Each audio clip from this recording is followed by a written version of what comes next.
Burimi i ujit në Shkopet në vendin e quajtur Bablin vijon të presë qytetarë nga shumë zona përreth. Në fundjavë, ky burim uji mbushet plot me qytetarë që vijnë nga Kurbini e deri nga zonat e Tiranës.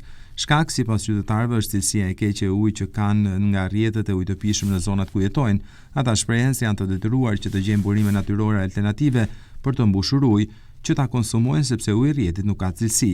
Çdo të shtunë dhe të diel në burimin e ujit në Shkopet shkojnë me dhjetra qytetarë biznese që furnizohen me ujë për konsum të përditshëm.